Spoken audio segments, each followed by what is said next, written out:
Hey friends, welcome to my Let's Play of Ducktales. This should be a chilled and relaxed Let's Play where I will melt away all your worries during the current madness of the world while teaching you a little something, hopefully.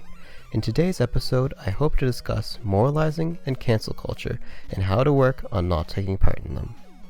Moralizing is defined as the action of commenting on issues of right or wrong, typically with an unfounded air of superiority, or having or displaying an overly critical viewpoint on issues of right or wrong, typically with an air of superiority. Or, if you're a working class boy like me, moralizing is defined as being an asshat. See source 1 in description below.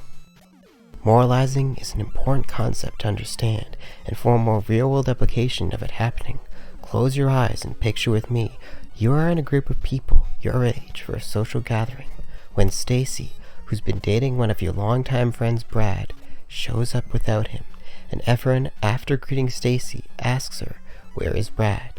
Stacy then responds with, "Brad is in jail for being accused of skimming from checks that were meant for widows and orphans." Instantly, members of the group explode with statements of, "How terrible a thing that is to do," and "I would never do something that bad." However, not only do we not know the full context of why he did it if he did, but we also don't even know if he's been found guilty. But already, in the group members' minds, they have resigned that he is on the outs of the group, and his membership to the friend group has been cancelled, if you will.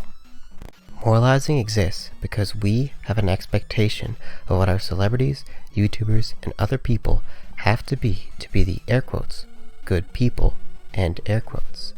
The issue with moralizing is not only were we all brought up with different values, but it also assumes that you and those who taught you are the moral authority who have it all figured out, which, because we are flawed humans, is a rather ludicrous belief to hold. In order to moralize, you have to believe that there is an absolute moral standard that everyone knows implicitly, but since there isn't, instead everyone has their own version of morals. Now, knowing that everyone has their own set of morals, how can I rightly hold you up to my standards that you don't even know, or vice versa? If I asked you to play a game with me, and you agreed, and then asked, "How do I play?"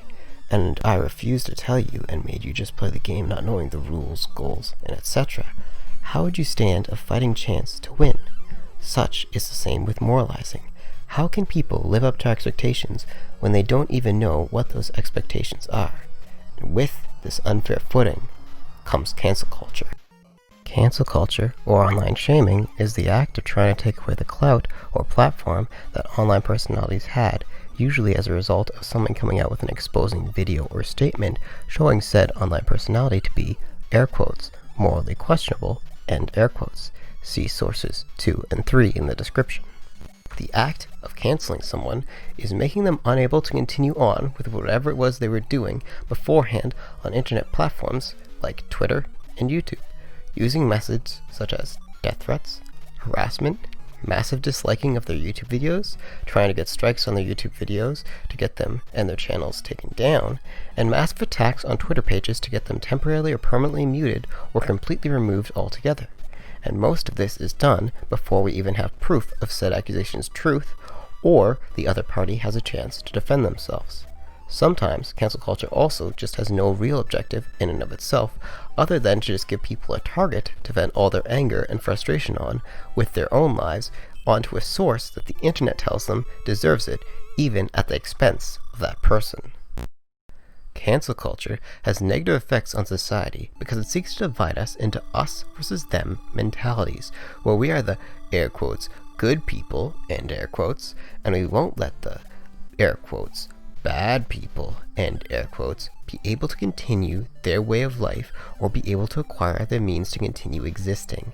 And that way of thinking strongly reminds me of similar tactics used by the Bush administration so they could invade Afghanistan and strip the countries bare of the superior oil reserves and etc. natural resources.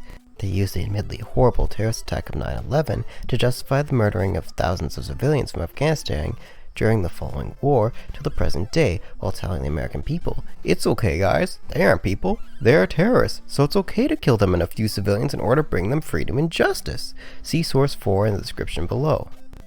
The truth of the matter is, the small group of Afghani people who did the terrorist attack and the organization who organized them were the only ones who should have been held responsible, but everyone else who died at the hands of the armies of Canada and America is the same as the killing of George Brown by police. It's murder. As well, the total death toll of 9/11 is less than 1/10 the amount of civilians that have died as a result of the war in Afghanistan to this day. See source number 5 in description below. And that section is where this video will get demonetized. Woohoo! And just like the government using the attack to justify the murder of civilians so that they could steal oil, so too does cancel culture use morals to justify treating people like shit so that the, air quotes, good people, and air quotes, can find an outlet for their frustrations.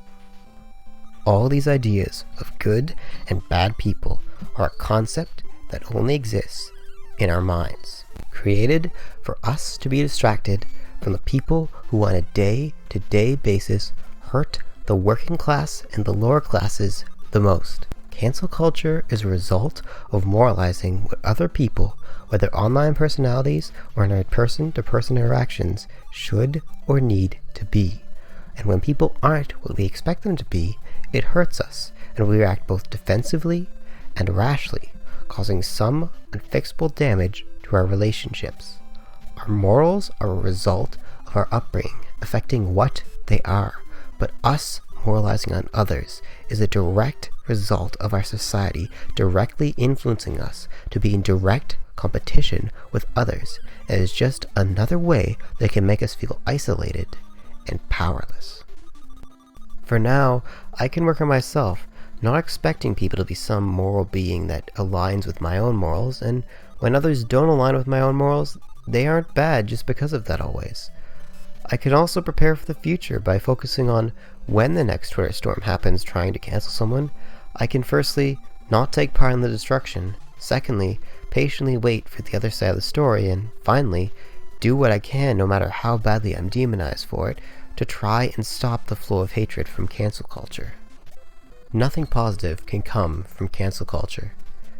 Even if we do cancel someone horrible, we haven't done anything to stop people in the future from having the same thinking as them, because the structures and systems that allowed that person to get that power, adopt that way of thinking, and protect them are still in place to do it all over again.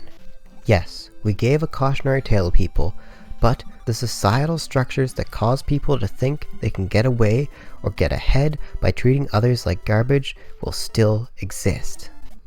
Cancel culture has never and will never make structural changes in a society. If we really want to stop cancel culture, moralizing, and people misusing their power to hurt others completely, then we need to change the systems that cause it to happen.